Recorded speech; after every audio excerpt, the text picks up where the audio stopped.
I wonder why, yeah, life had to be so hard, Lord. Now life, here to do that car, sa.neter TV, yeah, just what our people need, Lord, the house of consciousness, come get it off your chest, spreading information through the city streets, the word and traveling street to street, sa.neter TV, deal with facts that be concrete, ooh, check out the realness, see how raw it be, see whether it's debating on the DVD, sit back, relax, and let your mind be free, so if you got the info and can take the heat, ooh, just come correct, this here ain't for the weak, yeah. Paper with the Zeitgeist. 1 2 1 2 1 2. Peace and Black Power, family. Welcome to another sa.neter TV House of Consciousness production. You already see what it is, family. And we got our brothers in here who we call the Wonder Twins. They are back in the building once again. So let's welcome our brothers in, the Wonder Twins. They could tell you their name, what they go by. And the first question I have for my brothers is, which process do you follow as the Moors say, proclaiming their nationality? What process do y'all brothers follow? First, introduce yourself to the people. Let them know what y'all about. Let them know what y'all represent. First, I would like to give all praise and all honor to Yahweh, Bahashem Yahweh Shai, and that's to say, in the name of the Creator, and also that's to say, in the name of His Son, whom the world ignorantly called Jesus Christ. This is who we subscribe to as being the Messiah, the Mashiach, the returning King. I would like to give high honors to all of the elders throughout Israel, throughout the four corners of the world, who's pushing this truth, who's pushing this revelation, and all of the elders throughout the world who's pushing this truth. I'd like to give high honors to them, and I like to also give high honors to the brothers that's on the highways and byways throughout the four corners of the earth, also pushing this truth. And we also would like to give honors and much due respect to our Moorish brothers as well. That is a school in which my brother and I actually came through. A wonderful school of thought, a wonderful place of learning that have actually granted us much science in which we did not necessarily understand during the time in which we were learning it. But once we came into our Israelite culture, much of the wisdom of Noble Drew Ali was revealed to us on a greater level. And we pray that we can add some clarity. We're not here to make any enemies. We're not here to rain havoc upon anyone's philosophical, biblical, or Moorish position. We're just simply here to build and show, improve, and share with you what we have learned along our journey. So please, Brother sa.neter. And we also would like to thank Brother sa.neter for inviting us to this platform to share this information, because at the end of the day, it's an information war going on out there. You know, we have principalities in some very interesting places warring for our souls and our minds. So we're here to basically pull down some strongholds and bring or speak truth to power, if you will. Now let's get into it. How about that? All right, we ready, sa.neter, so we can go ahead and have a dialogue. Okay. The question I have for you, my brothers, is that what process do you follow as you know, you say the Moors? What process do y'all follow as the Moors proclaim their nationality? What process do y'all follow? Personally, the Wonder Twins. Right. Make a long story short, depending on who you talk to, depending on what more you talk to, they have a different process. Some file with the Secretary of State, some go to the government, file paperwork with the government in order to be recognized as a national sovereign Moorish citizen. So depending on who you talk to, you'll get different answers. Our process is straight to the point what Drew taught us when we was coming through the ranks of the Moor Science Temple, and that's proclaim and declare your nationality. You have to declare it yourself. There's no organization out there. There's no a group or party out there who can validate, or whose job it is to validate who you are as a Moorish national. So If you want to know if we filed paperwork and if we went to the Secretary of State or if we went to some other judicial entity, no. You know, that would actually go against the principles in which Noble Drew Ali laid down for his nationals, his brothers. And that's in chapter 47, I'll start at key 9.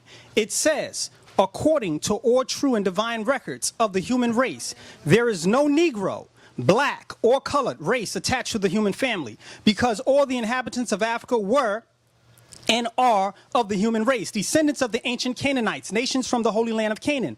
What your ancient forefathers were, you are today without doubt or contradiction. Stop right there. You should have just read that one. What your ancient forefathers were, you are today without doubt or contradiction. So we don't need, you know, the White House. We don't need the Secretary of State. We don't need any political organization to validate who we are. So, no, so we don't subscribe to that process. Now, the Moors that do subscribe to that process, then that's peace. We have no problem with that. I would like to read key 11 under that, where it states, there is no one who is able to change man from the descendant nature of his forefathers unless his power extend beyond the great universal creator, Allah himself. So who are we going to ask? Who are we going to ask, can we be Moors? Who are we going to ask, am I allowed to be an Israelite?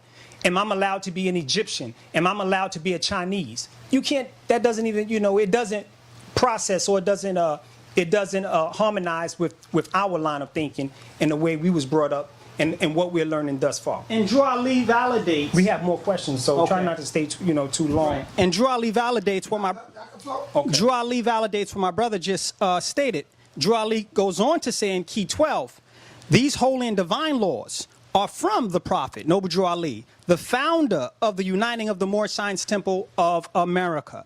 So we're dealing with something divine, brothers. We're not dealing with a political organization. We're dealing with a nation of people. This is what we must process. So there's no human being on the earth that can basically give us documentation that certify or justify our descent nature. We are the sons and daughters of the Moors, and definitely the sons and daughter of the Israelites, according to Drew himself, which we'll get into.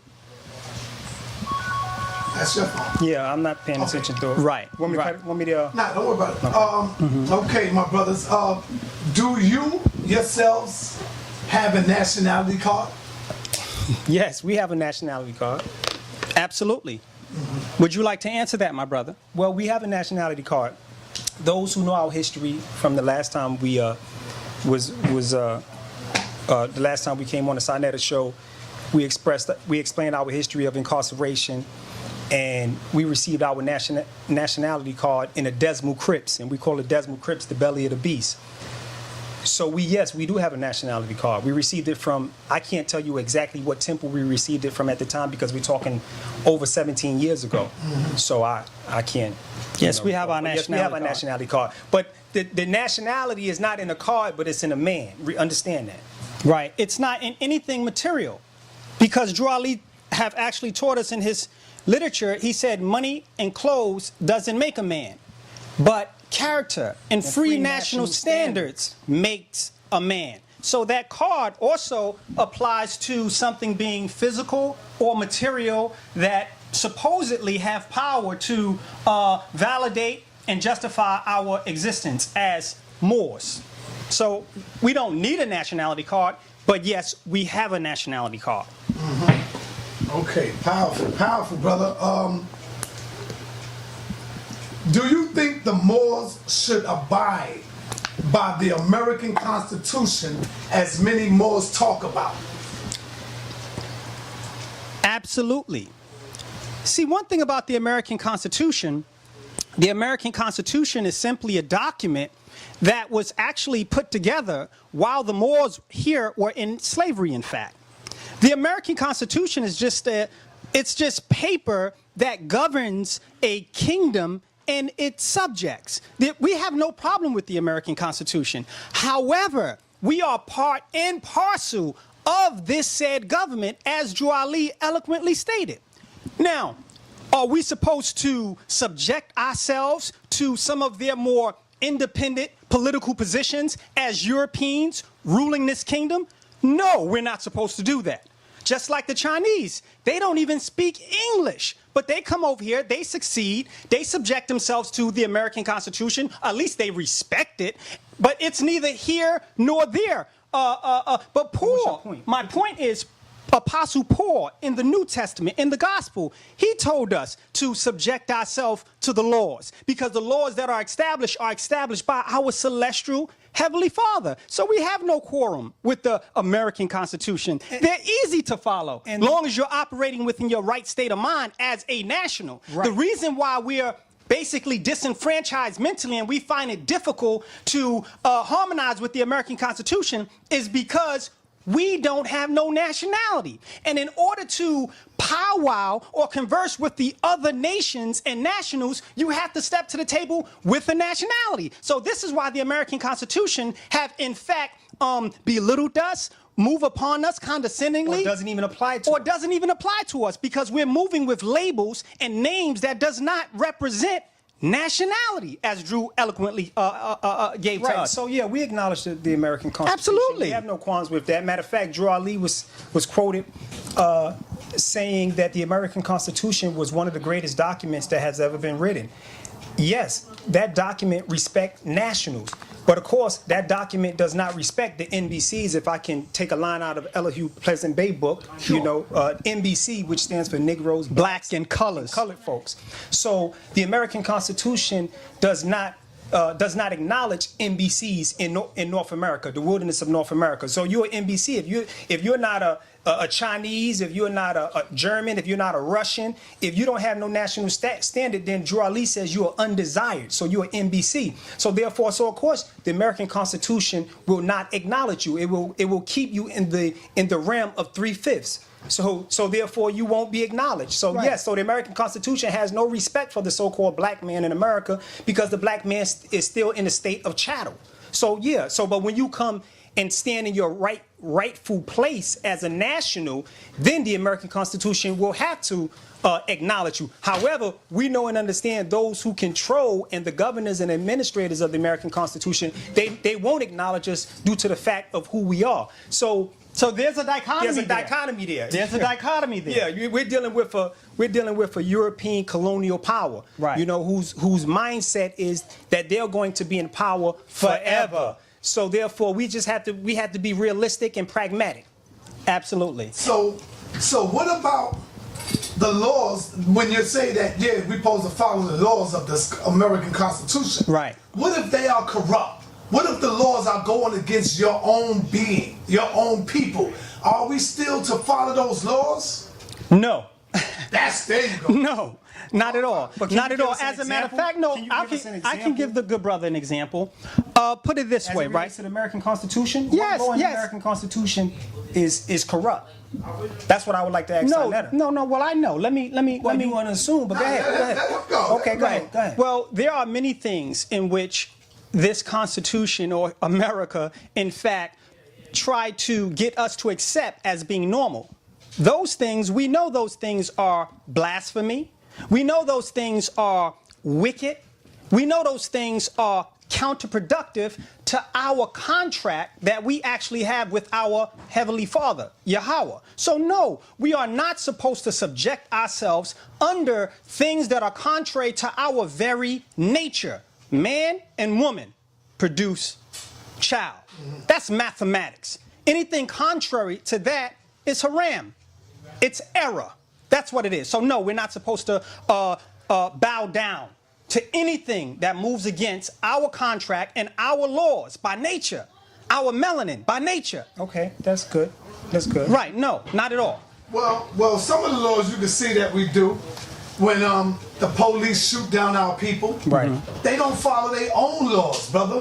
They're not convicted of the crimes that they do. So we can look at the corruption right there, based off of that right there. Right.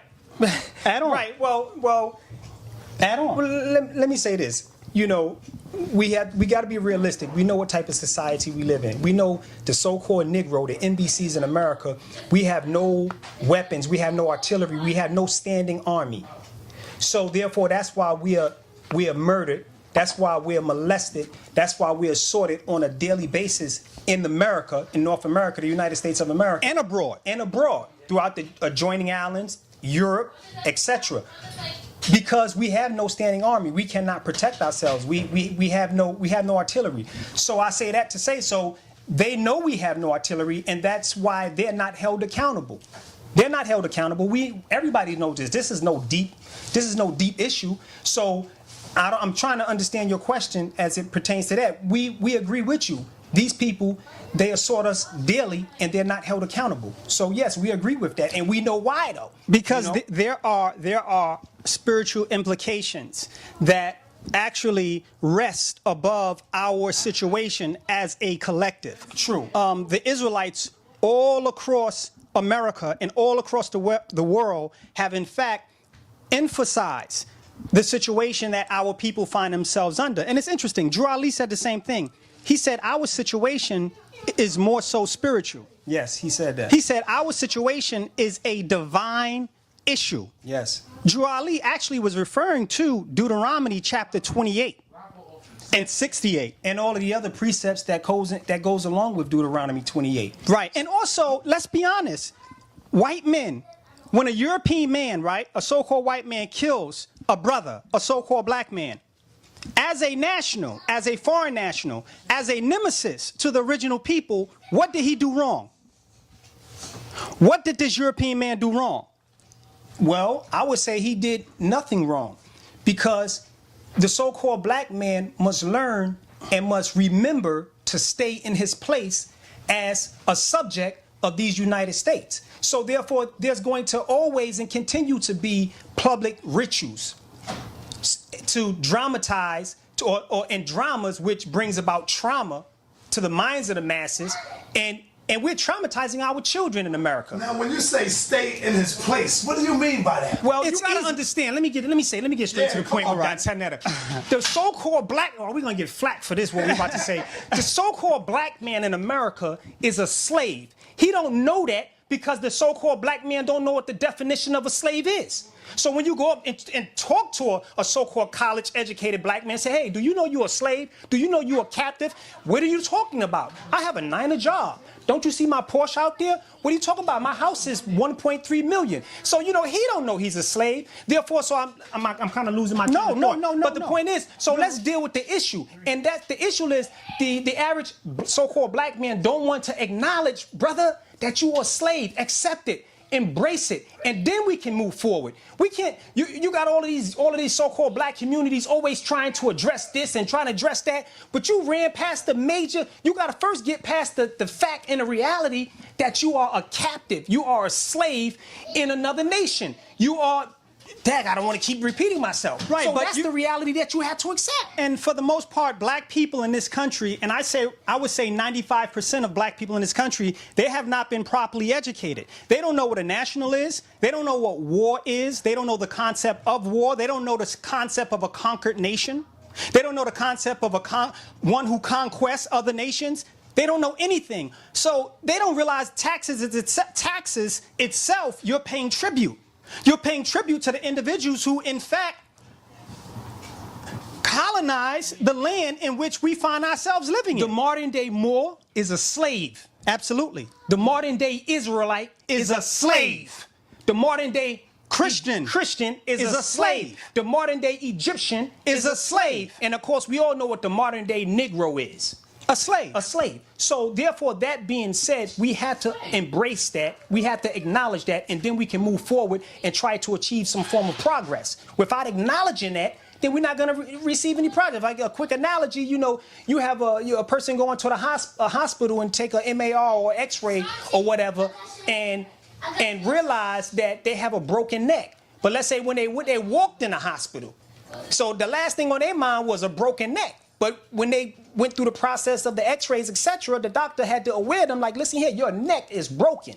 So once they've realized that their neck is broken, then they can take the proper steps to do what needs to be done to bring about healing. So, but that's what the average black man don't want to acknowledge. They will argue with you from tooth and nail. I'm not a slave. Nigga, who you calling a slave? I got this, I got this, I got that. So, you know, I mean, so what can you say? What they say, what Jay said, what a nigga to do? Right. You know? You're a slave. Your women are slaves. Your children are slaves. You know, you're moving and operating under a artificial intelligence, under a human being that's based by nature. And we're not complaining. Right. What we're saying is this is just a part of history. All throughout history, you had nations, you had Rome, you had Persia, you had Greece, you had Egypt, you had Israel. So we're not complaining that we slaves. We just saying admit it. Can you prove to us today? Give us an example of our children still being slaves today, or me being a slave today. Oh God!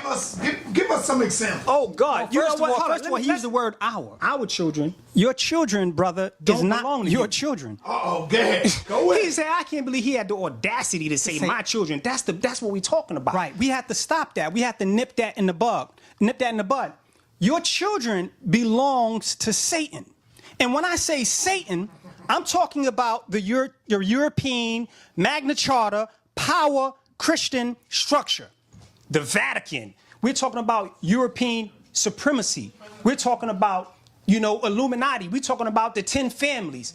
We're talking about those who took our tools, such as the zodiac science and cosmology, took them and used them against us. So my point is, like Israel just says, you don't have any children. Your children belong to the system. You only lay down with that beautiful woman of yours to breed that child for the system. Your entire sexual experience simply represented a manufacturing assembly line. Because once they came out of that divine womb, that woman, they went straight into the devil's school and start eating the devil's food. They went straight to the devil churches and the devil mosques. Went straight to the devil 9-to-5 jobs. Went straight to the devil social media. And then the devil took the taxes in which they literally generated for the devil and made bombs and went all around the world and conquered everything and murdered and raped. I forgot to say they put the numbers on them.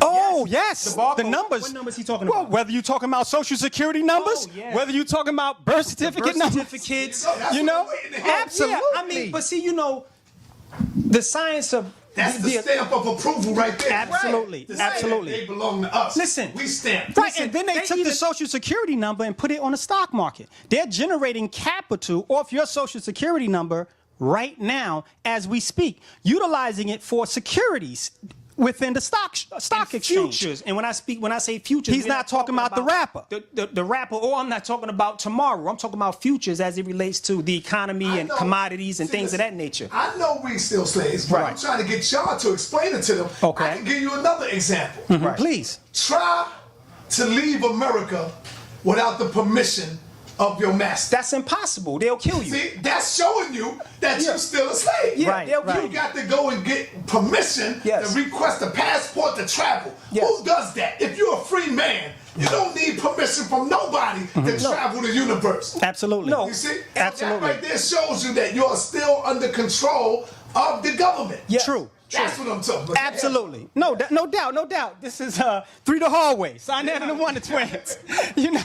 No, but right, we agree with you totally. I mean, so all we saying, the twins is saying, and sa.neter is saying, we understand our position. You said something earlier that I wanted to address. I think maybe the last question, but you said something. I forget. Yeah, it's the chemtrails. See, you know why I forget? It's the chemtrails. Chemtrails is real, brother. Yeah, chemtrails is real. So That's what it's the foods. So anyway, and but back to the water. And the water. But back to but the children. No, I'm sorry to disappoint you. The children do not belong to the so-called American Negro. No. She only think that's her son or that's her daughter. Remember what's the pastor name? Not Eddie Long, Cleffer O'Dollar. Remember recently, maybe a year or two ago, they arrested him because he grabbed his daughter. And she called the cops on him. Now this is a Christian clergyman, a multi-millionaire. And they had to grab him and check him and say, listen here, nigga, you don't mess with our property.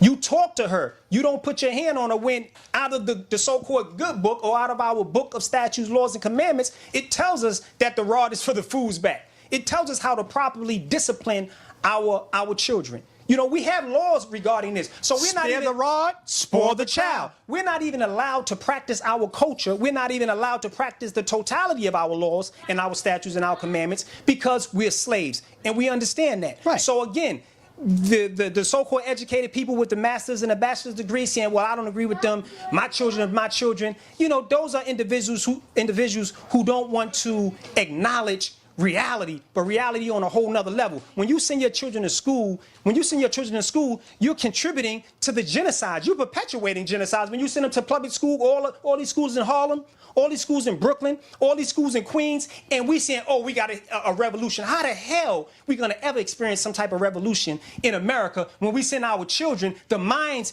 which brings about the revolution, are educated or indoctrinated by our nemesis since Genesis. Well, this is deep because y'all sending all kind of thoughts into my head right now. Because if we want to decide to discipline our child, what would they do to you? They'll lock you up, good brother. Well, see, it's all right for them to discipline them. Absolutely. Let them go to the prison system Right. and see how they discipline your own child. Right. But we'll get locked up for disciplining them. Absolutely. Whereas they won't get locked up. They discipline them in the worst way. Right, because you got to know your place, my nigga. There you go. You got to know your place, and all we saying is just know your place Know as your a place. nigga. I don't care who you are. You are. I'm gonna say. Can I say this again? Yes. You are a slave if you are a melanated DOS, and when I say DOS, I'm saying descendant of slaves.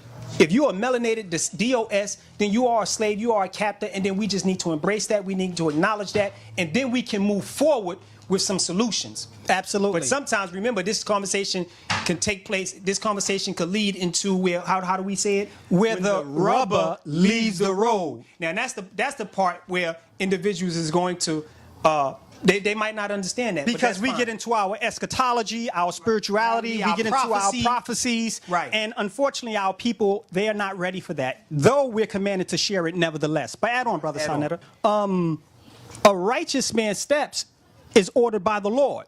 Now, according to our Israelite position, we know and understand that you are a vessel that is being utilized to wake up our people. Though you have a platform that allow other doctrines to propagate their position, which is a good thing, because the scripture says, come, let us reason together. So according to our understanding, when we look into the spiritual realm, we see partnership with sa.neter and the Most High, whether sa.neter knows this or not. Right. You know, so we think it's a great thing. We think that actually we're honored that sa.neter in fact allow the Israelite brothers and the Moorish brothers to speak their piece. Again, because remember, we told you when we came out of prison, when we came from that prison to this prison, Yes, I want to address that too, because Sam Kofa said something interesting maybe a year ago. He said brothers lead the block back to the block. Not saying he was referring that to us. No. What are you talking about? He was so right. You know what I'm saying? And I really wanted to address that, you know, because that's profound. Hopefully we have enough time where we can address that too, regarding how brothers leave the block to the block. I mean, because the prison block to this block, because also in our spare time we visit the brothers behind a wall, and we visit a lot of foster homes too, with a lot of juvenile detention centers and things of that nature. And man, we were speaking to one brother the other day, and his name is Curtis. And I says, well, you know, what's going on? You know, how you doing under the circumstances? And Curtis was like 18 years old. And you know what Curtis said to me, sa.neter? What? Curtis says, yo, this shit is sweet. This shit is sweet, my nigga.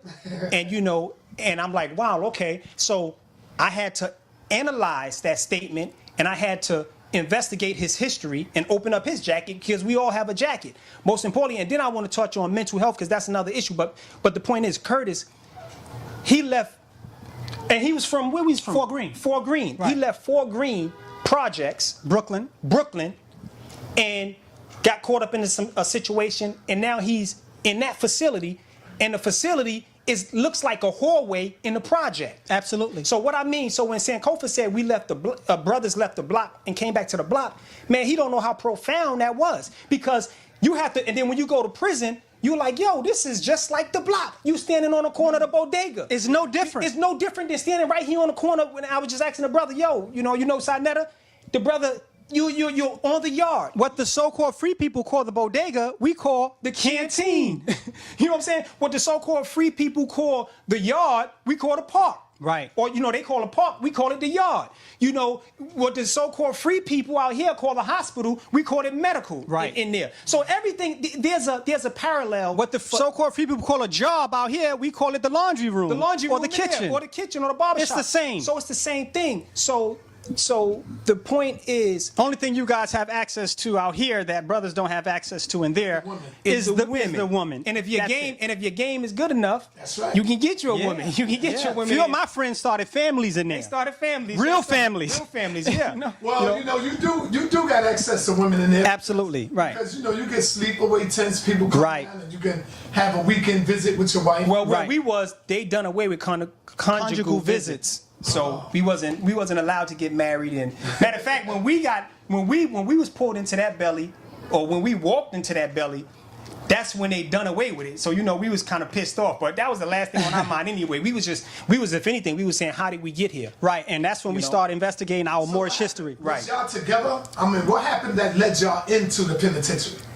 I think Hey, lack of let's stay on this. Let's stay on this. Lack of knowledge. Lack of knowledge. According to Hosea, my people suffer for lack of knowledge. Man, let's keep it simple. Yeah, you got these young brothers out here, sa.neter, and when sometimes we go to these facilities, the correctional officers, they look at us and they're like, oh, twins, it's y'all again. Y'all wasting y'all time.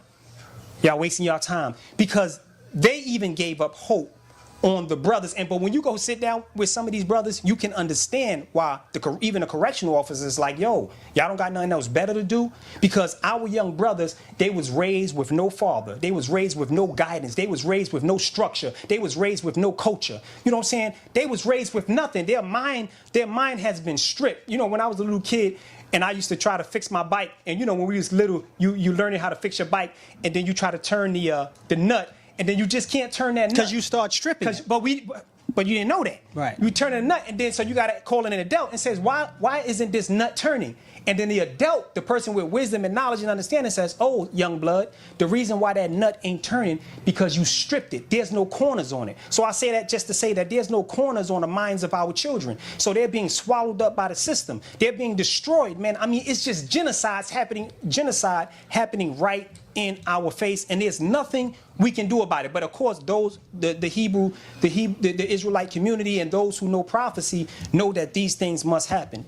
It was already written. So Prophet Noble Drew Ali actually stated it. He stated how we will find ourselves under the European. He stated how the European himself would actually have to repay us and pay us in blood. Compound interest And pay us in blood. So that's how we walked into the Desmond Crypts. That's how we walked into incarceration. It's unfortunate they say it's a rites of passage. The rites of passage for the so-called Negro in America is prison. We was prepared. We was prepared for that, sa.neter. When I was 13 years old, the brothers on the block were saying, hey, if y'all ever get locked up, and if anybody ever address you negatively over the phone, this is how you handle them. And unfortunately, we had to follow that wicked advice, survival advice at the same time, but wicked advice nevertheless, to bring bodily harm upon another one of our brothers. It was something else, too, I wanted to address regarding that.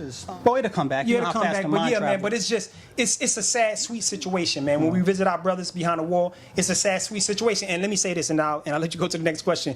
But the brothers is 16, 17, 18. That's what I wanted to say. Okay, Adam. Right, thank you. And sitting down with the brothers behind the wall, conversing with them, and we asked, okay, brother, how much time you're looking at? I'm looking at 10 years.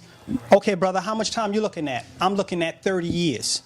And I'm they're looking 18. And they're 17 and 18. Right, I'm looking at 40 years. I'm like, brother, you gonna do that? Can you do that? Hey, bro, I'm gonna have to do what I have to do. It ain't nothing. And then my brother and I, we have to remind the brothers that have 5 years, we have to remind them, hey, listen here, you only have 5 years? And they're like, yeah, 5 years. And my brother and I have to look at them at the same time and say, that's it? No. When they're 18, no, they got 18-year-old brothers. And a brother, he might be 18 years old, and he's looking at 23 years. Yeah. And you know what my brother and I will say? That's it? 23 years? That's all they gave you? That's what we'll say. And you know what? It's weird because when we did our time, a mason, he worked in the kitchen. He was an employee at that facility. And he said that to us. And when he says, how much time they gave you? How much time they gave you? And I says, man, they gave me 17 to 21 years. He said, how much time they gave your brother? And Israel said they gave me 12 to 16 years. And then you know what the Mason says? Mr. Jones, I never forget him. He says, that's it? And now 20 years later, you know, the Most High allowed us to come back to this belly of the beast, New York City, and we find ourselves behind the walls, and we seeing the same thing to these young brothers that Mr. Jones said to us. Because now we know, we're like, okay, so you're 18, they gave you 23 years, okay, you'll be somewhere like 41, 42 when you get out. You still be good. You still be good. You can see the end of the day. So and then we share with them. The reason why we say that's it, because listen, they were supposed to give you life without parole, and they were supposed to give you a sentence, and what they call it, they say, we're going to sentence you to the sun burn out. Right.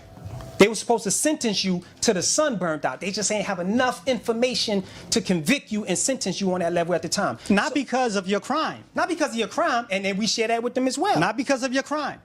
Because their heaven is your hell.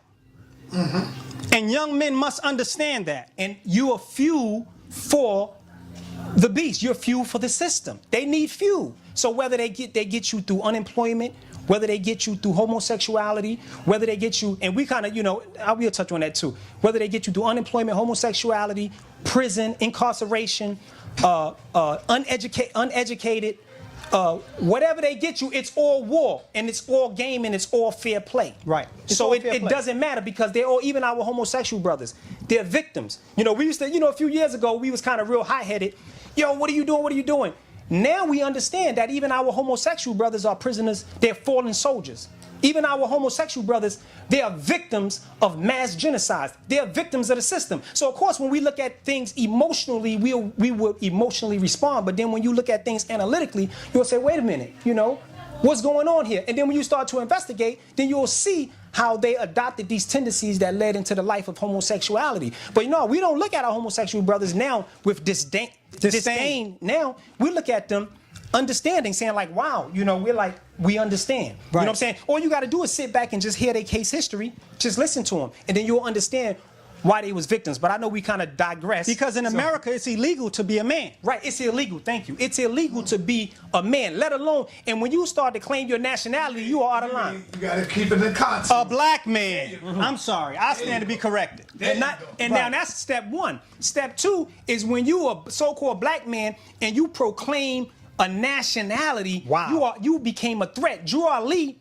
Noble Drew Ali, the honorable, illustrious prophet Noble Drew Ali, he was a major threat when he started teaching Negroes, you're not colored, African American, Negro, coon. You have a nationality. You are part of the human family. He became a threat to the Balfour Declaration. He became a threat to J. Edgar Hoover. He became a threat to Albert Pike, who that was before his time. He became a threat to all of the entities, the European supremacy entities that existed at that time, whose objectives was to perpetuate our enslavement and our social castration and to keep us in the caste system. So Noble Drew Ali, man, the time he lived, like we shared last time, the zeitgeist, you know what I'm saying? We have to understand the zeitgeist. You just attacking a man. That's like us right now. We listened to Israel woke me up this morning and said, listen to this song. I listened to the song. It was a Jay-Z song. I guess he dropped this video and it was like showing called Legacy. So we seen that today, right? Make a long story short, why did I bring that up? Well, basically, Jay-Z, we said, okay, cool, we're waiting for the meat and potatoes in Jay-Z's song, and like addressing the most pressing situation at this particular time in human history, and that is nationality, and accepting and anticipating and positioning ourselves for these happening in real time prophecies. I'm like, all right, Brother Jay, where's that? Say it. Because you see the vibration that's taking place. Kendrick Lamar said it. I'm like, say it, Jay-Z. You know who we are. We can go into lessons. I got my 120. Yeah, we can even build on the 120. We can build on the 120. I can show and prove how the Honorable Elijah Muhammad also knew who we were. We know who the 12 tribes of Shabazz really was. You know, we know where God came from. The black man is God, according to Psalms 82. We know why we had to run Yaqub across the hot Arabian deserts into the caves of Asia. We know why. The hot burning sands. Say it. Make a long story short, Jay-Z didn't say it. But listen, and we understand that. No disrespect, Jay. We understand that because if we was in Jay-Z's position, we probably would not have said it either. Absolutely. You know what I'm saying? I mean, come on, man. You know, money is an interesting thing. You know, he had the bag right now. Nobody likes poverty. Nobody like not having. Let's keep it real. If most of if most brothers and sisters out there had the opportunity, to have Jay-Z's bank account, I'm pretty sure many of these brothers will sell their birthright, as Noble Drew Ali said we would. Just like we sold our ancestors, just like the Israelites sold their birthright. Absolutely. Just like the Moors sold their birthright. Absolutely. Just like the Egyptians sold their birthright. Right, all nations do it. All nations do it. You know? So, but yeah, definitely the zeitgeist. The reason why we brought up Jay-Z and Prophet Noble Drew Ali is because of zeitgeist. You know, the times in which Drew Ali lived, he could not, so to speak directly. But I know that's a question that you wanted to ask us later on. And neither can Jay. So we understand that. Were you Hebrew Israelites before you found out that you were Moors as well? Or were you Hebrew Israelites before you started teaching about Prophet Noble Drew Ali being a Moor? How did you find out that Prophet Noble Drew Ali was a Moor too? And then y'all went with that teaching as well. Or how did we find out that Drew Ali was an Israelite? Right, that's what Right, Israelite. Okay. Well, look into the camera and add on. Yeah. Well, I would say, when you read the Circle 7, and when you understand euphemisms, when you understand allegory, when you understand symbology, when you understand esoteric language and esoteric language, and when you understand eschatology And cosmology. and the zeitgeist of the time and Drew Ali came up, then brother, we see it. I can't say what you see. Right. You know what I'm saying? We never will argue a man's faith. Because that's just, we ain't gonna argue a man's faith. It's to us is moot. So based on all of that information and based on analyzing it, we was like, wait a minute. And of course, I think we shared this with you last time, sa.neter. When we got home, we came in contact with the Israelites through your channel, and these guys were saying all type of stuff, and we was like, man, these guys are interesting. We was like, man, they owe us some money. They owe us some money because they stole that from Drew Ali. That's our teacher. They stole that. We was just saying, wait a minute, Drew Ali said that. Wait a minute, Drew Ali said that. Wait a minute, Drew Ali said that. But however, they use different terminology. So Drew Ali used this terminology, and they used that terminology, and we was like, wow, this is interesting. So of course, with that, we studied, and we came to this point in our spiritual evolution. This is where we at in our spiritual evolution. And then we seen prophecy, but everything. If you read the Circle 7 for yourself, right, you'll see that it receives its source from the Torah, the Tanakh, and the Gospels. And we already been through that. Right. But you just read it for yourself. He extensively builds on the genealogy of Yahushua. He tells you who Yahushua is. He talks about the Hebrew prophet from chapter 1 all the way to chapter 19. And it's interesting that he stops at chapter 19. Drew Ali was a numerologist. He was a etymologist. He was what else he was? Mathematician. A mathematician. Drew Ali dealt heavily with supreme mathematics. So the point is, when you study it, and you're familiar with this, and he was a historian. He was a historian, and when you hear this, you put it together. But I'm not saying that other people should see it this way. We're just sharing with you our experience. That's all we're doing. Let me ask you, when you read in the scriptures, does the Most High hold you accountable? Once you start reading the scriptures and you start doing something else and you live in a total different life from what you've been reading, will the Most High hold you accountable for what you know once you read it? Absolutely, absolutely. And we're not as brilliant and sharp and well learned as many of our other Israelite brothers, whereas we can go directly to the scriptures. We'll have to pull up our Google. But within the scriptures, I believe in the gospel, it simply says, as much is known, much is required. So yes, do not take your hand and put it on the plow and then release your hand from the plow after being brought into this marvelous light of information and Israelite nationality. Tell them, you have individuals who came into the knowledge that's being disseminated regarding the knowledge and the science of Israel. Right. And a lot of them are losing their minds. This is the ones in particular that is taking their hand off the plow. Yes. This is the ones who are, in fact, as the Christian folk used to say many years ago, backsliders. This information, sa.neter, I must say, this information is not for everybody.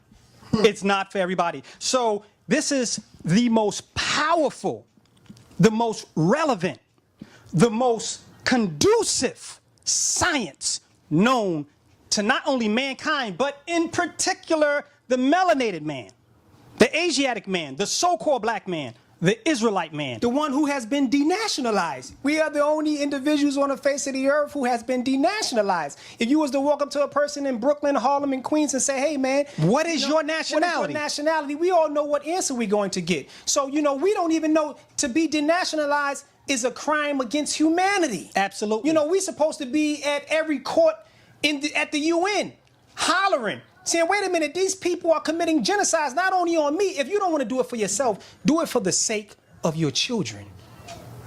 Do it for the so-called, for the future. Do it for them.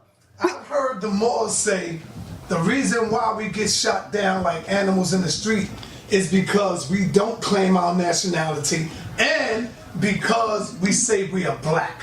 I disagree with that. We disagree as well. Yes. Would you like to add on to that? Yes.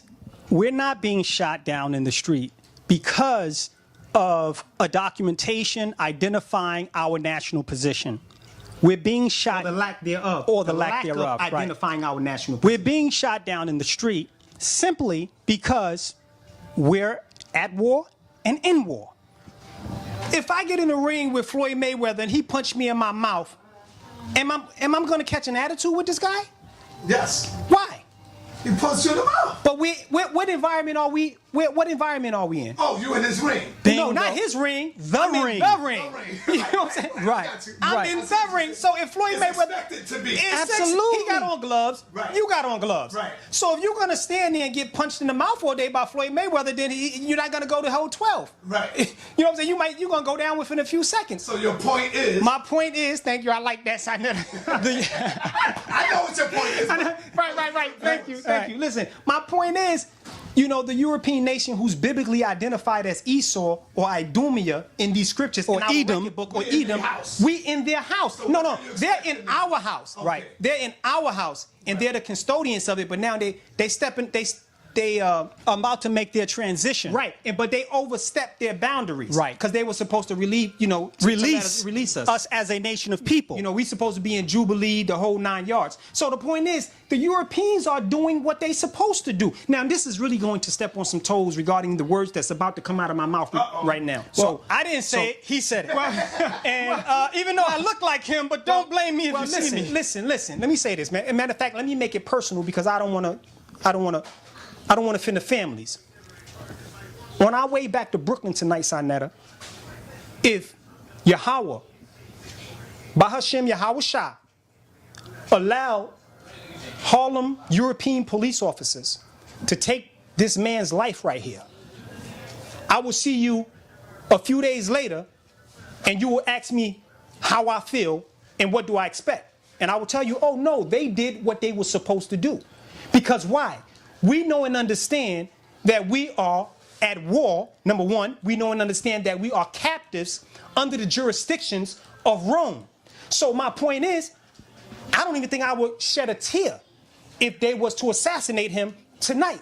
Because that's like us going to World War I and bullets flying everywhere, and your man next to you, he get popped, and you go into an emotional tangent.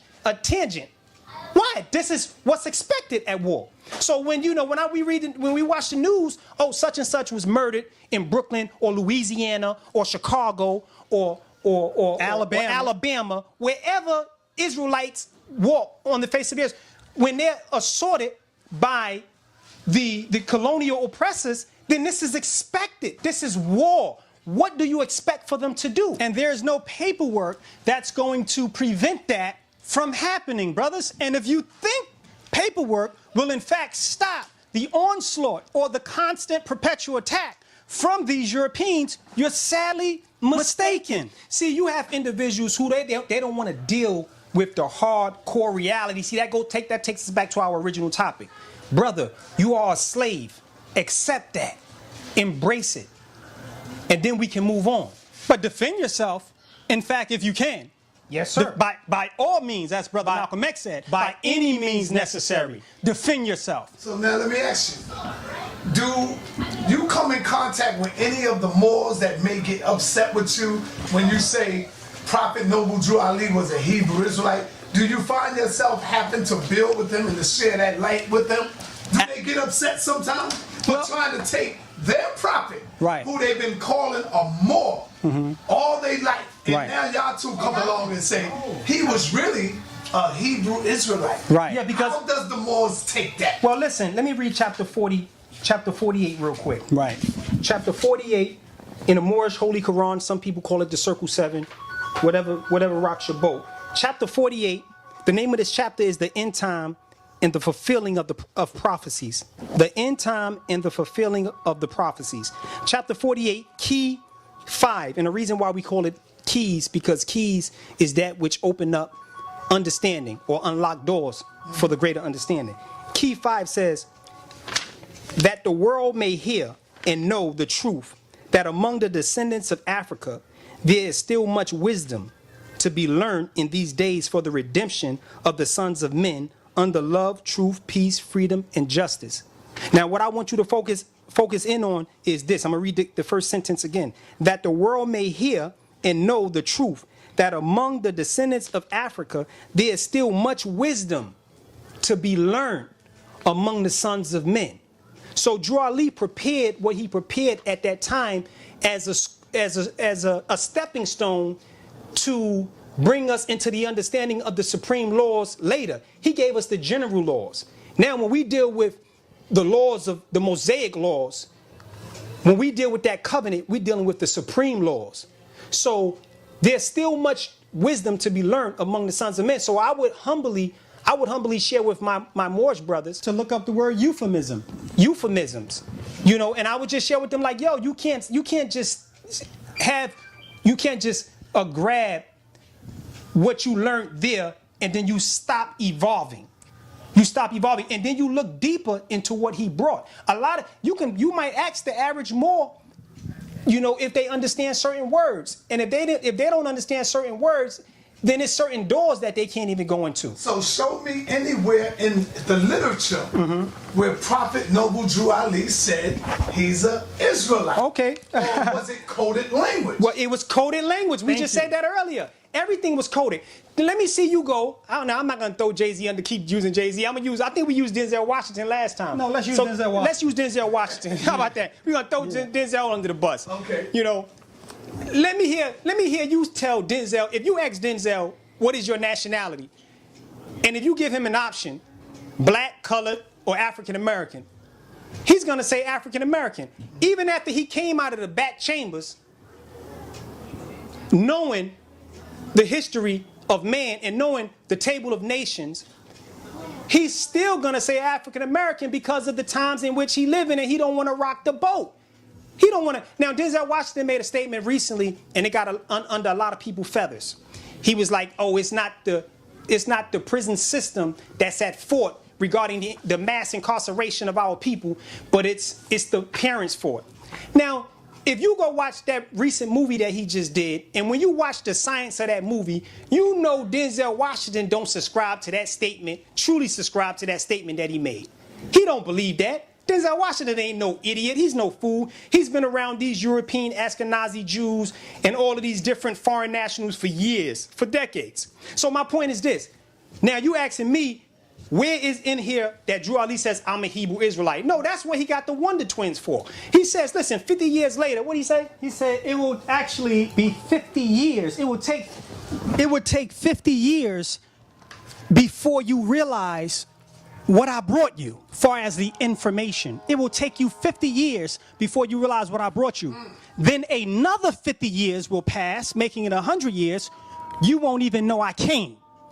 So, I'm glad you brought that up. So, there was a lot of secrets and there was a lot of symbolism in everything that Noble Drew Ali brought. These guys think Rudolph Giuliani. Remember we used to like, yo, this dude is a straight devil. You know, the mayor. I think he was the mayor of New York. Yeah. But yo, Noble Drew Ali was living in a time of J. Edgar Hoover. Go do your research on this guy, J. Edgar Hoover. You know, go do your research on him. So the point is, I can show you dozens of places, and not only that, but when you open up the Circle 7, it talks about the genealogy of who? Muhammad. Right. Do he talk about the genealogy of Muhammad? No. Do he talk about the genealogy of Buddha? No. Do he talk about the genealogy of Confucius? No. He talks about the genealogy of who? Who the world ignorantly called Jesus. Yahushua. We know him. That's his Hebrew name. You are what your forefathers were without doubt or contradiction. So therefore, he identified Yahushua as our brother. And Prophet Noble Drew Ali was a master when it came down to investigating and studying genealogy and the descent nature of men. He identified who the Arabs were.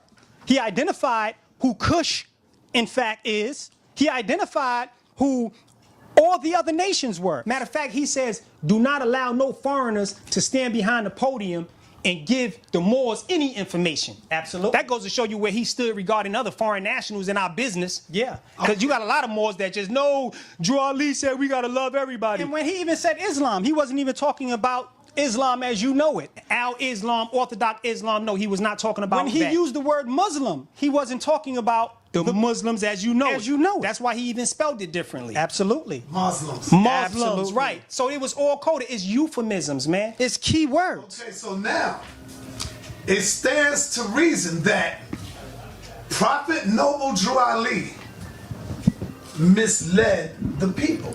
No. Now let me say that. Now, I'm a Don't say that about my prophet. Don't say that about my prophet. Let me prove it.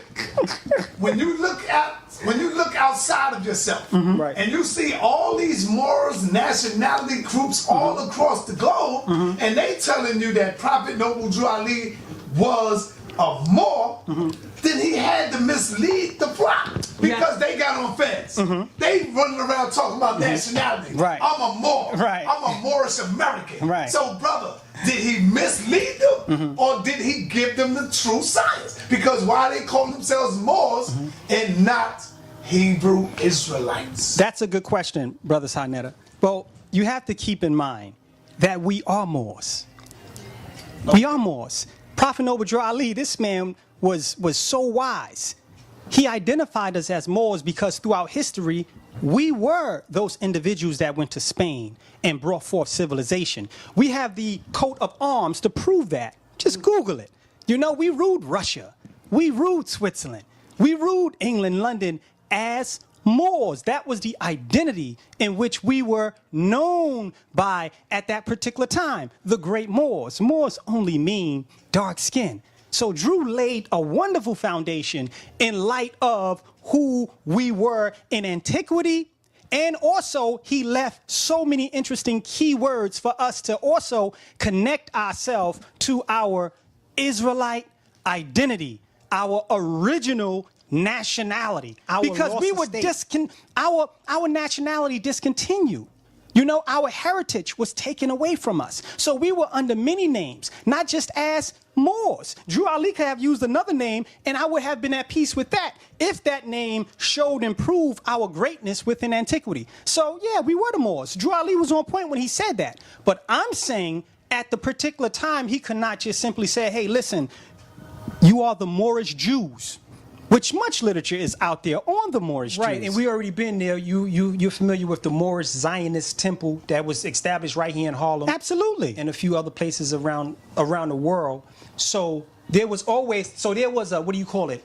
A growth process where even the Moors was attaching themselves to so-called Zionism, but we know, what the real deal is.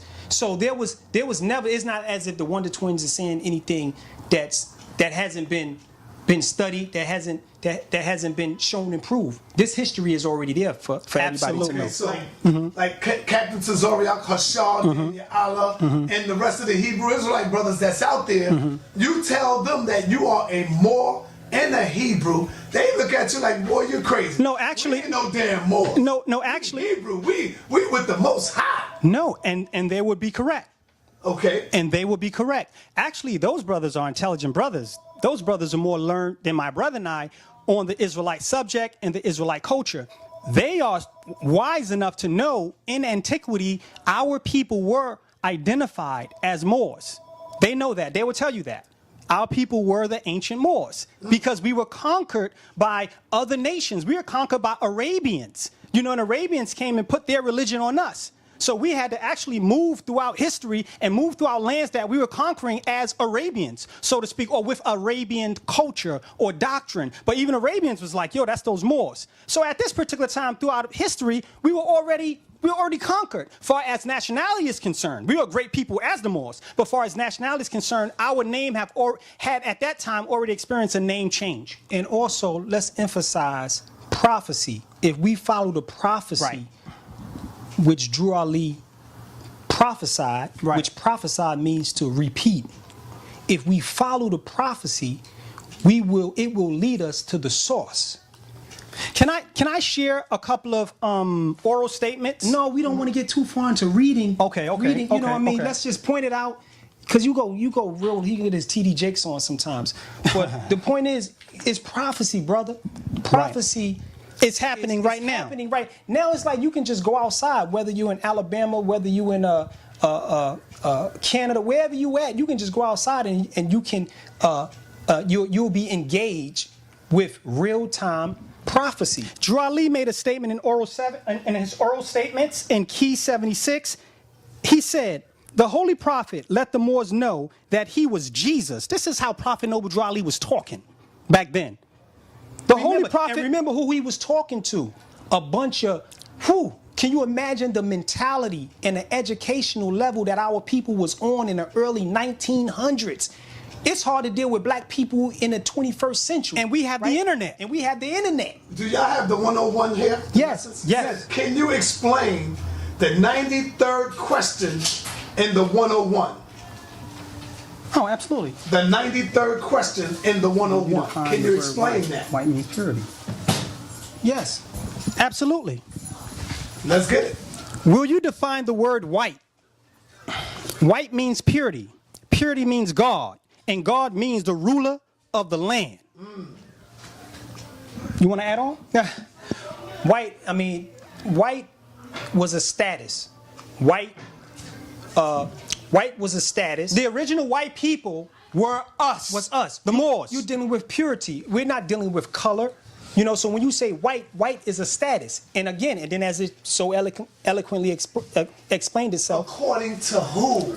Oh, according to our conquerors. The very educational system that most of us was raised in. When I use the term white, what's going to come to a American's mind? A Caucasian person. When I say white, a Caucasian person. Or if I say white, the color. But now, Right. But we're not talking about that white. A mistake, because do you see what's happening? When I said according to who, you said our conquerors. Right. So are our conquerors taken outside, taken from us, the greatness of our blackness, of calling ourselves? He prefer us to call ourselves what he want, which is white. Call yourself white, because that's your status now. I don't want you to call yourself black, because within blackness comes what? Power. Energy, force, and might. So don't call yourself black. I'm going to take black and make it a negative germ. So now I want you to call yourself white, because with whiteness comes status. Remember, I asked you according to who, and you said our Conquerors, correct. So now we are calling ourselves white according to our conquerors, because it's what? It's a status. Who's calling themselves white? Y'all just said it. No, we said it was a term. It's a term. It's a political term, actually. Right. That simply represent class. Thank you. Gentry. Gentry. Upper echelon. According to who? Our conquerors. There you go. Oh No. We can take white way back. Right. Way I stand to be corrected. Yeah, Right. way before the European Use the term. Right. White, as it stated, is purity. Right. Purity. What's pure? What's pure than the Creator? What's pure than the universal architect? Right. What's pure than divine intelligence? the mind that produces divine intelligence. Elohim, as we call him in the Hebrew. Elohim. Elohim is purity. Now, what else it says? Will you define the word white? White means purity. Purity means God, and God means the ruler of the land. So now, as creations and as vicegerents of the land, we was able to take on certain attributes of Elohim. So we are gods. So we was able to identify ourselves with that class or with that status, that term white. So that means our actions had to be in accordance with universal law, with the laws of the one whom we made the covenant with. So white is purity. Purity is God, which we can take that on, and God is the ruler of the land. And we are the gods of all things manifested. We are the lords of the plane of manifest. We are the lords of minerals. We are the lords of animals. We are the lords of angels. We are the lords of cherubims and seraphims. That's the position that has been given to us. So that's what he meant when he says white. White is purity, and purity is God, and God is the ruler of the land. So yeah, it's just a stat. If you put it like this, you know how black folks are, right, sa.neter? Right. We create every day. All you got to do is just have Jay-Z say, or any rapper, any popular rapper say, yo, my nigga acting white, Then you know you're going to have, and then he's going to say what that mean. That mean he's crisp. Right? He's clean. He's clean, he's sharp. So that's, you know what I'm saying? So we create words and we create terms. We have to be very careful not to get caught up in semantics. Yeah, semantics. Now, what I'm about to tell you, people are still, you got the majority of our people, especially in the conscious community, right, that say the Bible was written by white men. So we still having them fights and arguments. Right, I know. Who wrote the Bible, and show us and give us some proof. Right. Well, first of all, that we can go and look up. Well, and I find this to be quite interesting, this argument or this debate that is happening within our community.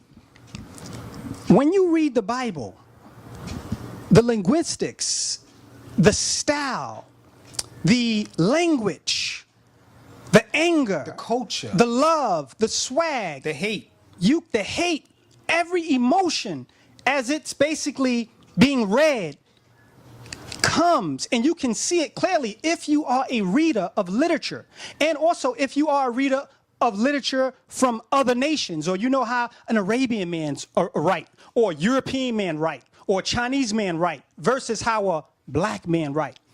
The Bible is so black in its origin and in its creation to the point where our rappers today are rapping scripturally. Their lyrics, their swag, their flow, it's verses straight out the Bible, and some of these guys never even read the Bible. Now you're dealing with a DNA question. The Bible is a righteous book. The only people that can supremely relate to the Bible, or that could have written the Bible, are righteous people. So when you ask for evidence, first you have to say, well, I've read the Bible. I just don't see how it applies to our people. Okay, that's an interesting position. Then we're moving into the next realm, and the next realm would be faith. Faith. And I'm not talking about faith in no mystery God. I'm definitely not talking about faith in no European author or writer. I'm talking about faith in, wow. How can I say this without sounding too metaphysical? Right. You know, well, I mean, you can't say it without sounding metaphysical. But the thing is, the Bible, here, I stole your water. The Bible, like you said earlier, the only nation or group of people that's described in that book are so-called black people. So-called black people. We are the only ones that description fits. Right. That all of the prophecies do not fit no other national group on the face of the earth. No other group or no other so-called religious group, so-called spiritual organization, so-called philosophical organization can take that stance. Right. They cannot produce a book that have these unique, specific prophecies. So they want proof. They want proof. I mean, but the proof is themselves. The proof is themselves. The proof is That's the true. I like political condition that black people happen to be in today. And the only book, the only record book that describes the condition that black people, so-called black people, are in is the book that the world calls the Bible. The so-called Negro. You know, take a look at your family. Take a look at your associates. And I'm trying to use kind words. I don't want to be too graphic. But just look, and I'm talking about being graphic without even using profanity, but just look at your surroundings. Look at your environment, and then read certain precepts out of this book and ask yourself, what is the connection? And ask yourself, what's going on? And if you're dealing with intellectual honesty, you'll be left with no other choice but to say, wow, we're Israelites. You are the proof. So we would say you are the proof. Now you can do your own extensive research. It's out there.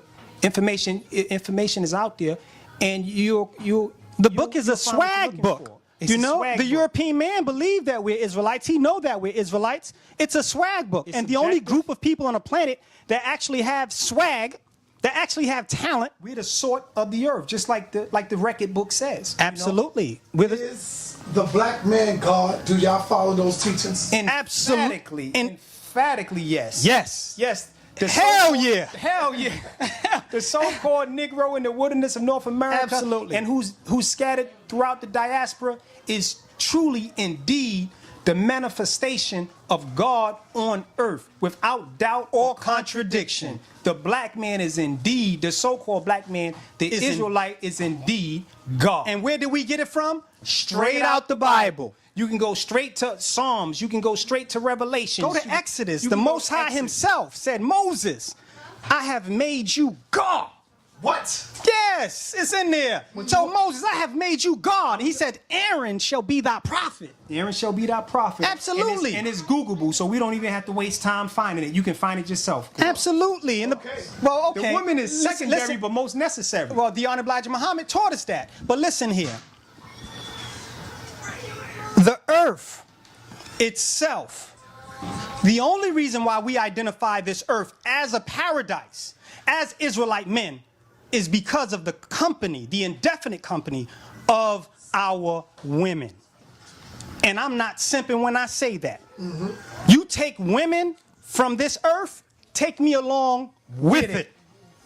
So ain't no such thing as an Israelite man not acknowledging the power, the potency, the majesty, the glory of the black women that's in her right state of mind. Especially Israelite women throughout the 12 tribes of Israel. That reminds me of a story in the Apocrypha. What was the young lady name? Well, it doesn't matter, but there's a story in the Apocrypha that actually states how our women, we did not even allow their feet to touch the ground. You had other foreign nationals that wanted to kill us because of our women. They says there's no way in hell that these individuals deserve such glory, such honor, such company, beauty, such counterpart. The countenance of our women. And we're talking about our women that's in their right state of mind. I remember in the Apocrypha, there's a story where it says men were warring. They were warring, right? Mm-hmm. There was this nation fighting that nation. And when the black woman walked across, or the Israelite woman, the so-called black woman, the Israelite woman, walked across the battlefield, men stopped fighting.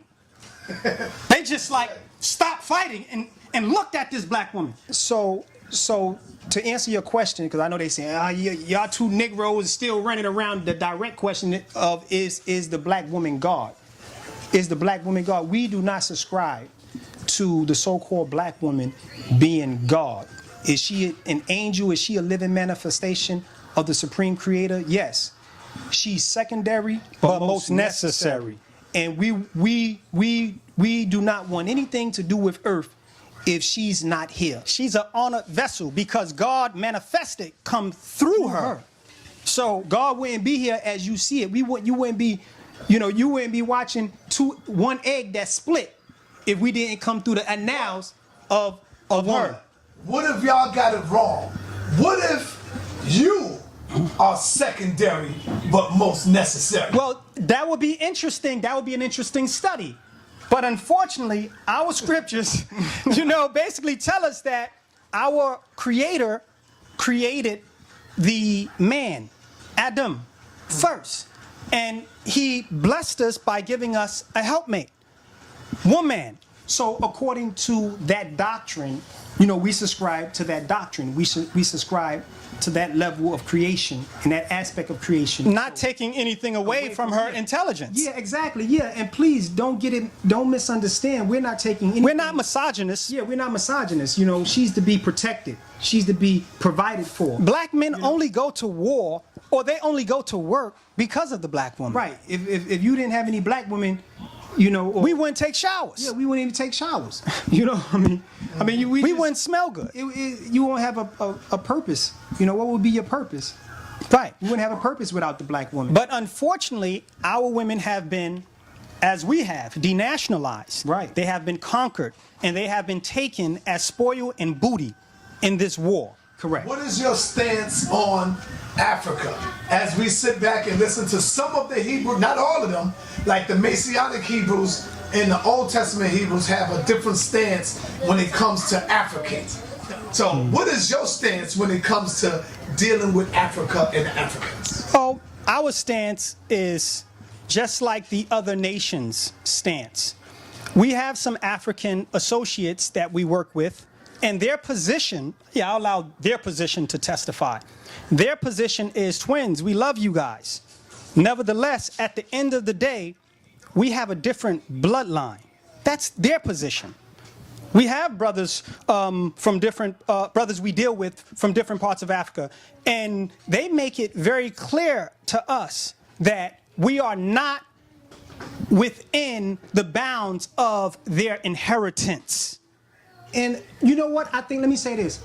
I think we think just because you have a variety of nations that's melanated, we automatically associate ourselves with them. In that case, why aren't you calling the East Indian? Why isn't he African? Oh, because what? He's from India? So you're not going to call him, okay, well, maybe that's what they say. Well, Joe, he's from India. Mm-hmm. So, but the point is, he's melanated. He's melanated, but he's not African. He's East Indian. But the point is, okay, let me go back to the point. You're talking about the nations within Africa. You have, over 52 nations in Africa. So are you saying that all of the nations in Africa, are you saying that they're all one? All of the different nations, the 52, 53 nations, are you saying that they're all one in culture, in language, in bloodline? In bloodline?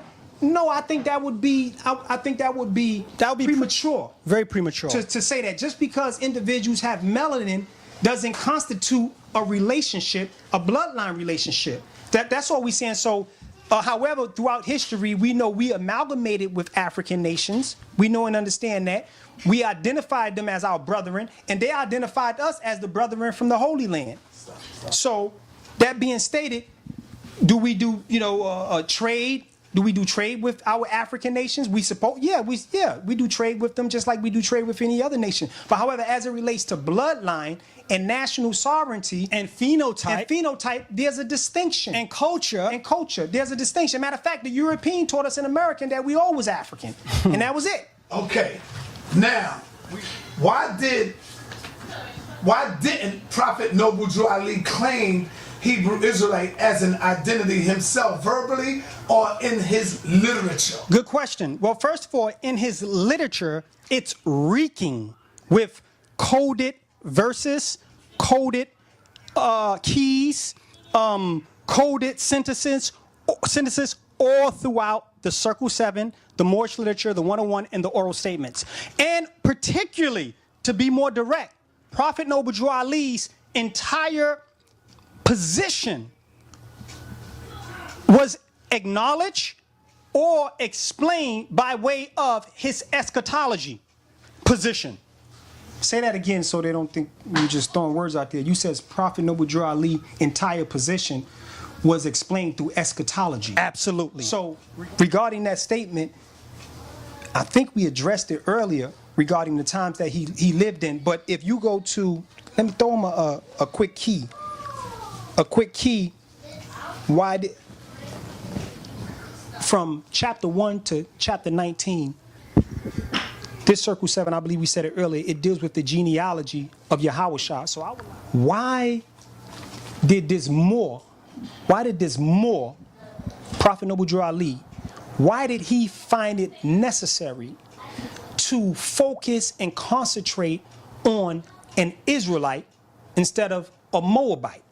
Why did he find it an Ammonite, or Hittite, or Jezubite, if it's a such thing? Thank you. So why did he find it necessary to extract the teachings of Yahushua and place these teachings for the unborn generations? Why Yahushua? Why not Buddha? Why not Confucius? Why not Mansa Musa? Why Yahushua? Why not Prophet Muhammad? This book talks about Yahushua. This is the 18 missing years of the teachings and teachings of Yahushua. So why did he focus on Yahushua and not Muhammad and all the other, the other prophets? So therefore, that's why we was convicted in our spirit to come to the conclusion, based so far on our evolutionary career, or our spiritual evolutionary career, and acknowledge the eschatology and the esoteric position that Noble Drew Ali took. And we explained earlier, we know why he had to come the way he came, because that's even today. It's certain things that you can't even see on camera, sa.neter. Because everything ain't for everybody. Ain't for everybody. Or some of our wisdom is not for the profane. Right. And we're not saying, let me say this before we leave. We're not saying that our Moorish brothers stop being Moors. How can you stop being something that you are? Right. How can you stop being Moors? You would have to have the power of Allah to erase your history.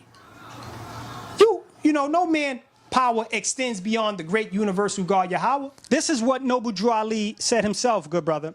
He said in the oral statement, key 76, Prophet Noble Drew Ali said this: the Holy Prophet let the Moors know that he was Jesus. He said, those that were with me 2,000 years ago are with me today. And those that were against me 2,000 years ago are against me today. Drew Ali identified himself as Jesus, meaning the spirit of, the bloodline of, the genealogy of, the tribe of, national of. All throughout the Circle 7, all throughout the 101, all throughout the oral statements, Drew Ali is extracting biblical information and wording it in a conventional format or way. No, and he worded it allegorically. So yeah, so it's reeking with sources of the events that took place in the scriptures. And we have to emphasize this, man.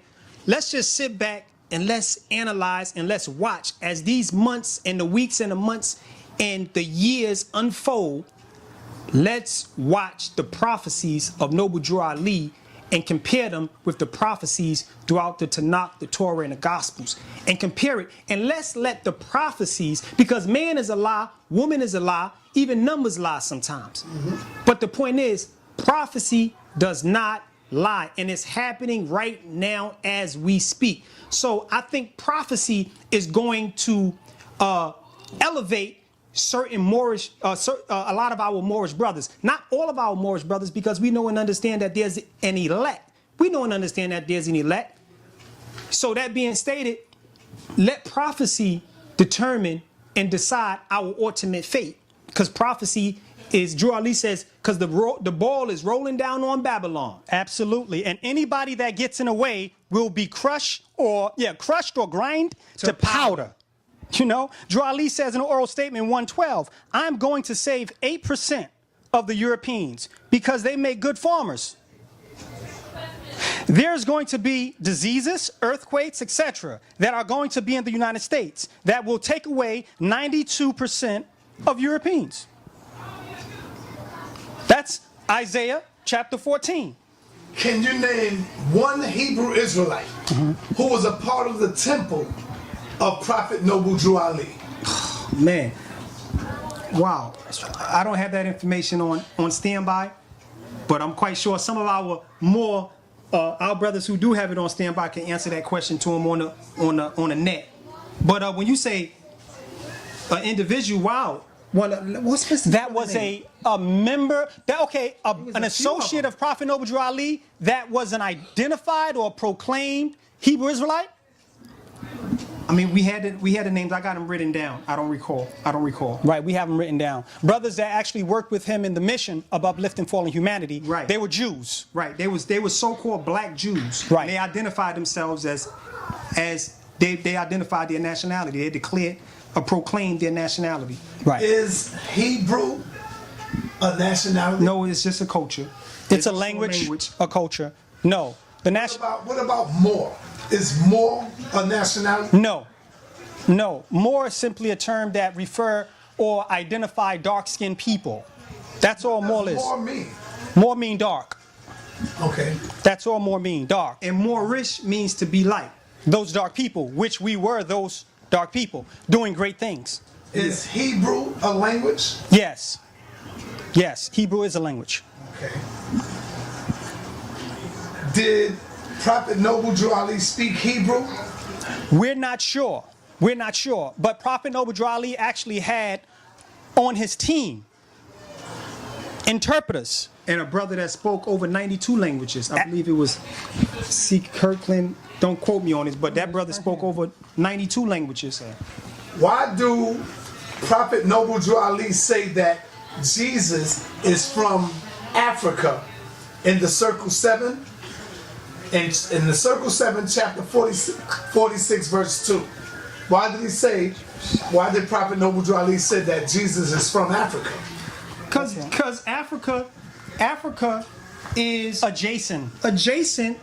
He is from that land. The Holy Land. The Holy Land. And remember, these are terms. These are terms that actually was used to express a point, to give people the general idea that Jesus wasn't from Europe, Jesus wasn't from China, he was from the land of Africa. However, Which is known, or which was given the name Africa. absolutely, that's a generic term. Generic term, but but Drew Ali expressly stated that Jesus was from Jerusalem.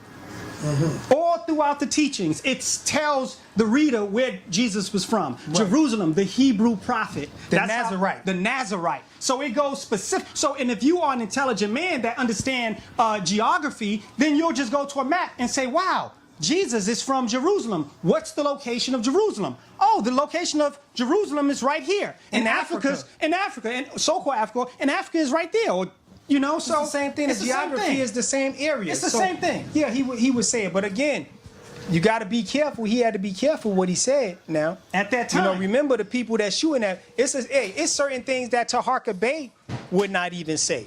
Right. It's certain things he won't say because he know that he has to be careful, especially with all of this other stuff regarding, what do you call it? All right. I got black identity. The black extremists, identity extremists. Yeah. Right. Yeah, so you got to be careful.